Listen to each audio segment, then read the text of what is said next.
Big boss, big Boss सुनिए भाई, the nation wants to know कि आपने आज ये क्या किया है। मतलब घर में क्या किया आज। पूरी तरीके से बहुत ही बोरिंग दिन। मुझे अपनी बिग बॉस की देखे हुए सीजन्स के एपिसोड्स की हिस्ट्री में पहली बार कोई एपिसोड इतना बोरिंग लगा है। मतलब क्या वही सेम चीज़, बहुत डल, बोरिंग, कॉम्प्लिकेटेड, टेक्निकल चीज़ों में ऐसा इन्वॉल्व कर दिया। एक ही मुद्दों को बार बार उठा रहे हैं, एक ही पॉइंट बार बार कह रहे हैं, और जो मेन मुद्दे थे जिनकी उम्मीद थी वो तो उठे ही नहीं। मतलब जैसे कि बात करूं आपसे, जहां हमें उम्मीद थी कि भाई बात होगी निक्की तंबोली के बायस होने की, बात होगी राहुल के एज शेविंग करने की, बात होगी वो चॉपिंग के मुद्दे की, बात होगी कि किस तरीके से ये टू बी कंफर्म्ड और कंफर्म्ड को लेकर जो नाटक हुए उसकी, ऐसा कुछ भी नहीं करने दिया गया।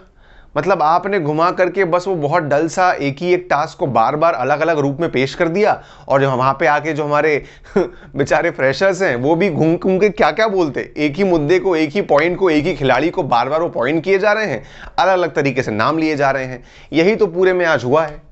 मतलब कुछ डिफरेंस समझ में ही नहीं आया मुझे आज के टास्क में जो हुए एक के बाद एक। आप बस बहते गए, एक ही नाम लेते गए, और कहीं ना कहीं आज के दिन को डल बनाते गए। क्या करें इसका मतलब हम। ठीक है बिग बॉस, आपने करवा तो लिया, पर हम अपने शो का रिव्यू जरूर करेंगे। नमस्कार दोस्तों, मैं हूं अनुज पाठक और आप मेरे साथ देखते हैं big boss review Bollywood spy पर। आज का एपिसोड ना मुझे कहीं ना कहीं बिग बॉस लगा ही नहीं। मतलब मुझे लग ही नहीं रहा था कि मैं बिग बॉस देख रहा हूं, मुझे लग रहा था कि मैं एमटीवी का रोडीज देख रहा हूं। हाँ, मतलब सारे जो फ्रेशर्स हैं वो अपने लीडर्स को चूज करेंगे, हम टीम बनाएंगे, हम फाइट करेंगे। ये कहां से आ गया। ठीक है, चलो आ गया भैया, जो है बिग बॉस करना चाहते हैं वो करते हैं। फिर हमें जो कल के दिन मुद्दे की बात थी कि भाई आपने 3 बॉटम को चुना, उस पे फ्रेशर्स जो थे वो अपना वोट देते और एक को बाहर करते। चलो भाई, फ्रेशर्स जो है वो बाहर नहीं कर पाए तो सीनियर्स आए, सीनियर्स ने अपने वोट और मिला दिए, उनने और मिला जुला करके आखिरकार शहजाद को नाम निकला। अब शहजाद बाहर तो जाता वो लेकिन एविक्ट ही नहीं हुआ। यहां पर शहजाद हो गया गायब। इस गायब का मतलब क्या है आखिरकार। गायब, वो गायब नहीं होगा, मगर वो गायब का चोला पहन लेगा, और गायब का चोला पहन के वो घर में कुछ नहीं करेगा, वो कुछ बोलेगा नहीं, वो चुपचाप बैठा रहेगा। पर घर में क्यों है फिर वो भाई बिग बॉस ही जाने। सब कॉम्प्लिकेट कर दिया है, सब कंफ्यूज कर दिया है, और सब पता नहीं क्या कर दिया है। और यहां पर सीन कुछ नहीं पलटा, मगर कहीं ना कहीं जज करने में कॉम्प्लिकेशंस हो गई कि आखिरकार ये करना क्या चाहते हैं आप लोग। ठीक है, आपने एक टास्क करा, नाम लिया, फिर से आपने एक और टास्क लिया, वहां भी नाम लिया, फिर एक और टास्क हुआ जहां आपने नाम लिया। तो ये नाम ही नाम क्यों लिए जा रहे थे, बार बार एक ही नाम और एक ही रीजंस दिए जा रहे थे बेचारे हमारे फ्रेशर्स। चलो ठीक है, ये भी मान लिया कि शहजाद भाई गायब गायब हो गए। लेकिन आज के दिन पवित्रा पुनिया क्यों दिमाग से गायब लगी यार। ये खिलाड़ी यानी कि पवित्रा पुनिया दिमाग से इतनी आउट थी, कहां खोई हुई थी, कहां उनका दिमाग था, आज समझ में नहीं आया। क्योंकि वो उसको अपने थॉट्स में क्लैरिटी नहीं थी, उनका दिल कुछ, दिमाग कुछ और जुबान कुछ और। आप एक स्ट्रॉन्गेस्ट कंटेस्टेंट हो, one of the strongest contestant. आपको अपने व्यूज बहुत स्ट्रांगली और कंफर्म होने चाहिए, क्लियर होने चाहिए कि आप क्या करने वाली हो, किस मुद्दे पर अपनी बात रखोगी, क्या बोलोगी। पर आप तो अलग ही गायब थी, आप कुछ और ही कंफ्यूज थी। पहले जो थी आप जान का नाम सोचकर आई थी कि उनको नॉमिनेट करेंगी, वहां बीच में पता नहीं सलमान भाई ने एकदम से बेचारे शहजाद को फंसाया, तो आपने मिला करके शहजाद को नॉमिनेट कर दिया। अब जो रीजन दिया वो मैं समझ नहीं पा रहा हूं, पर आपने बोल दिया। देखिए, अगर बात करें कि किस तरीके से आज आपने अगर देखा, नोटिस किया, तो पवित्रा पुनिया जो है वो कहीं ना कहीं बहुत हाईलाइट हुई है पूरे शो में आज। अब वो क्यों हुई हैं, मुझे इसका जो कारण है वो समझ में थोड़ा सा मैंने डिकोड करने की कोशिश करी है कि कहीं ना कहीं जो बाकी प्लेयर्स हैं उनका इस वीक में राइज हुआ है, वो ऊपर आए, वो और दिखे। लेकिन पवित्रा पुनिया वहीं का वहीं जो है, जो लास्ट वीक में इतनी अच्छी उभर कर सामने आई थी, बहुत स्ट्रांग लग रही थी, वो इस वीक में थोड़ा डल दिखाई दी, थोड़ा उनका डाउनफॉल हुआ उनके परफॉर्मेंस में, दिखने में। तो जैसे कि आपको बता दूं कि भले ही आपने टास्क जीते हों, लेकिन आपको ना घर में आपके व्यूज, रिव्यूज दिखना बहुत जरूरी है। अगर आप वो क्लियरली नहीं करते हो तो फिर आप जो हो कहीं ना कहीं वो बैलेंस नहीं बन पाता। केवल टास्क से कुछ नहीं होता, केवल दिखने से कुछ नहीं होता, बल्कि दोनों का एक बैलेंस होना चाहिए, तभी आप घर में स्ट्रांगली दिख पाते हो, कुछ कर पाते हो। और यही कहीं ना कहीं मुझे लगा कि बिग बॉस को भी ये कारण लगा होगा, खटका होगा कि भाई ये बंदी इस बार दिख नहीं रही है, तो उसको बूस्ट अप करते हैं। तो आप देखो वहीं पर नॉमिनेट करने में वो कंफ्यूज थी, उनको दिखाया गया। जो कॉलर आया वो अगेन आता है जो कि पूछता है पवित्रा पुनिया से। वहीं पवित्रा को एक स्पेशल टास्क दिया गया कि तुम मेंस को, जितने लौंडे हैं उनको रेटिंग करो। तो इतना कुछ इनके अराउंड क्यों था? और पवित्रा, आप एक बहुत स्ट्रॉन्ग कंटेस्टेंट हो, इट्स वेरी इंपॉर्टेंट कि आप इतना ही स्ट्रांगली सामने दिखो और कहीं ना कहीं अपने जो आपके दिमाग में चीज़ें चल रही हैं उसको लेकर के क्लियर हो जाओ। आप भले ही किसी के साथ नहीं हो, ये बहुत अच्छी बात है कि आप इंडिपेंडेंट गेम खेल रही हो, लेकिन इंडिपेंडेंट होने के चक्कर में कहीं आप खो मत जाना कि आप कहीं ना हो पाओ और आपका किसी से भी बात ना हो, बॉन्ड ना हो और लोग आपको फॉर ग्रांटेड लेकर के अलग ही कर दें। इसलिए संभल के स्ट्रांगली खेलिए आप। आज के दिन दोस्तों शहजाद को चूज किया गया एविक्ट करने के लिए, जहां पर बाकी सब ने नाम लिए तो लिए, सबका टाई हो गया और वहां पर आए सिद्धार्थ शुक्ला, जो कि एक आइस ब्रेकर के रूप में किसी एक को चूज करना था। सिद्धार्थ ने चूज किया अगेन शहजाद को और शहजाद जो है वो गायब हो गए। अब गायब होने का यहाँ मतलब क्या है वो क्लियर नहीं हुआ है, पर ऐसा मुझे लग रहा है कि कल के एपिसोड में कहीं ना कहीं समझ में आएगा कि गायब होने का फायदा क्या है और नुकसान क्या है। फिलहाल तो भाई साहब उनको सफेद चोला पहना के गायब लिखवा के बैठा दिया गया है कि बेटा तुम ना ठाकुर हो, जिसके पास हाथ भी नहीं है और वो कुछ नहीं कर सकता, लेकिन फिर भी उसको शो में रहना है, फिर भी उसको मेहनत करनी है। लेकिन बहरहाल यहाँ पर किसी के लिए भी मेरे ख्याल से ये हार्ड डिसीजन नहीं था शहजाद को चूज करना, क्योंकि कहीं ना कहीं शहजाद इस वीक में दिखे ही नहीं है। मतलब अगर मैं सोचने जाऊं और देखूं तो मेरे ख्याल से शहजाद केवल एक बार दिखे थे, जब वो एजाज के सामने सनी पाजी बन के एकदम वो चिल्लाए थे, और उसके बाद तो मेरे ख्याल से वो ना चिल्लाए, वो तो बात तक नहीं कर रहे थे किसी से, चुपचाप कहीं बैठ करके अपने आप सुमड़ी में गेम को आगे चला रहे थे। जब मौका आया कि चलो भैया बोलो किसके बारे में, तो वो बोल दिया करते थे, अदरवाइज वो कहीं नहीं दिखे हैं। अब ऐसा क्यों हो रहा है? तो इसके पीछे मुझे लगता है कि कहीं ना कहीं शहजाद ने जो है अपना ग्रुप कुछ जो कि उनके एज का ग्रुप था उनसे पंगे ले लिया। उनके एज के ग्रुप से मतलब है मेरा निशांत, राहुल, तंबोली, इन सब से उन्होंने जम के पंगे ले लिए, तो वो उनके साथ बैठेंगे नहीं। अब वो रहे सहे बैठते किसके साथ हैं? तो अभिनव एंड रुबीना। अभिनव रुबीना कौन लोग हैं? जो आपस में घुसे रहते हैं, दोनों पति पत्नी, और वो इनको टाइम देंगे नहीं, तो वो वहाँ से अलग हो जाते हैं। रही सही कौन? जैस्मिन। अब जैस्मिन भी जो है वो शहजाद को उतना ज़्यादा बात नहीं करती, बातें और इंटरेक्शन नहीं होता है, तो जो शहजाद हैं वो अपने आप में रह गए, अकेले हो गए, और कहीं ना कहीं उनको जो है किसी और के साथ बैठने का समझ में ही नहीं आया और वो सोफे पर बैठे रह गए।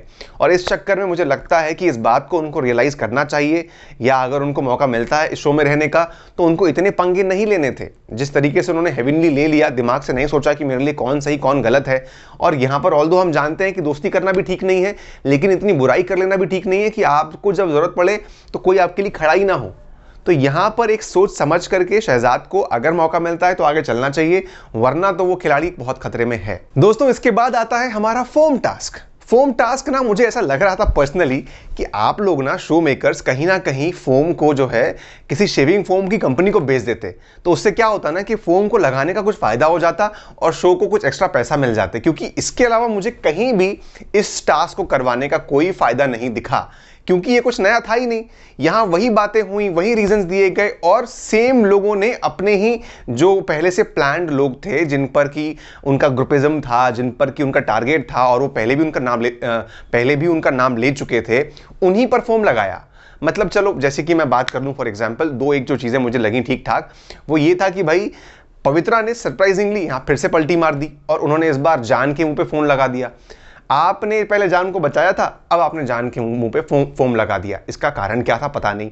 वहीं हमने देखा कि एजाज भाई ने जो है वो रुबीना के ऊपर फोम लगा दिया। मतलब एजाज भाई ने भी अपनी दुश्मनी अब खोल करके सामने रख दी है कि ठीक है भाई, दुश्मनी तो दुश्मनी ही सही, रख लो तुम इसे, वरना तो मेरे ख्याल से इस फोम का कुछ फायदा होता हुआ मुझे दिखा ही नहीं है। और मेरे ख्याल से ना अगर ये टास्क नहीं भी होता ना तो बहुत चलता। इस फोम में एक मुद्दा उठा ह्यूमैनिटी का, जहां पर राहुल और अभिनव ने मुद्दे उठाए कि कौन ह्यूमैनिटी करता है कौन नहीं करता है।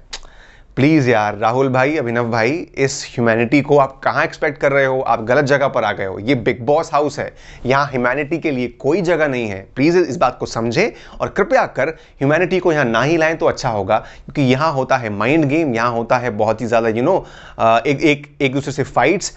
ये वही लव एंड वॉर है जिसके कोई रूल नहीं होते, कोई मायने नहीं रखे जाते, आप कुछ भी कर सकते हो। और जो भाई ने कहा, सलमान भाई ने, कि यहाँ अच्छा बुरा हो जाता है और बुरा बुरा हो जाता है, अच्छा नहीं रहता, जो चाहे वो पलटी हो जाती है। इसलिए आप प्लीज एज अ ह्यूमन अगर इस गेम को खेलने आए तो सॉरी, ये गेम आपके लिए एक्चुअली नहीं है।